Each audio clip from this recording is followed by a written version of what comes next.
যাদের ছবি সরোজিনী দেখাচ্ছিল তাদের উদ্দেশ্যে রাতুল বলে, আমি ওদেরকে চিনি, ওরা আমাদের কোম্পানিতে কর্মরত কন্ট্রাক্ট লেবার। এরপরে সরোজিনী আরও কিছু ছবি দেখায় যেখানে আমরা দেখতে পাই রাতুল ওই লোকগুলোর সঙ্গে কথা বলছে। সরোজ বলে যে কী নিয়ে কথা বলছিলেন আপনি ওদের সাথে? কোম্পানির মালিক সম ব্যক্তির সাথে সামান্য কন্ট্রাক্ট লেবারদের এত সখ্যতা কিসের? রাতুল ভাবে আমি যদি আজ ফাঁসি রাগিনীও পার পাবে না। তখন রাগিনী রাতুলকে বলে, সরোজিনীর কথার উত্তর দে রাতুল, নয়তো এটাই ধরে নেওয়া হবে যে ও যা বলছে সব সত্যি। আরও একটা নতুন গল্প হয়তো ফাঁদবি, এরপরে হয়তো বলবি আমি তোকে এসব কাজ করতে এনকারেজ করি। রাগিনীর এরকম গিরগিটির মতো রং পাল্টানো দেখে অবাক হয়ে যায় রাতুল। সরোজিনী বলে ওনাকে পুলিশে দেওয়া হোক, পুলিশের জেরায় সব সত্যি উঠে আসবে।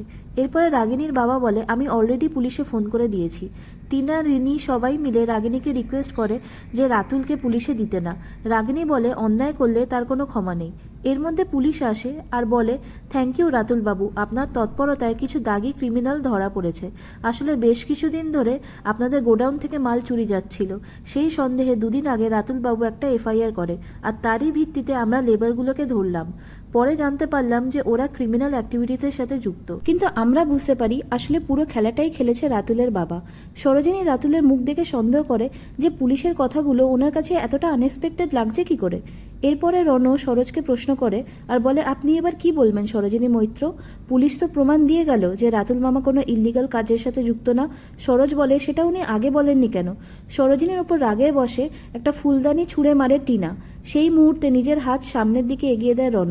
রণর হাতে আঘাত লেগে রক্ত বের হতে থাকে।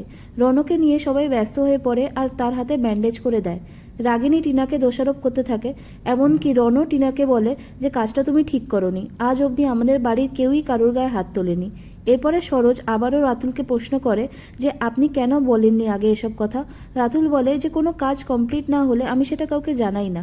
রাগিনীকে আমি সব কথা জানাই, কিন্তু এই সময়টা রাগিনী রণর বিয়ে নিয়ে এতটাই বিজি ছিল যে বলতে পারেনি। আর বদমাইশদের ধরতে আমি ফাঁদ পেতেছিলাম, তাই ওদের সাথে আমি কথা বলি। আর সেই ছবিগুলো তুমি তুলে সবাইকে দেখালে সরোজিনী। সরোজিনী ভাবে যে হিসেবটা কিছুতেই মিলছে না কেন। রাতুলের বাবা রাতুলকে ডেকে বলে যে আমার বয়স হয়ে গেল, আমার মাথা কিন্তু এখনো কাজ করে, আমি পুলিশে খবর দিয়ে এই নাটকটা করতে বলেছিলাম।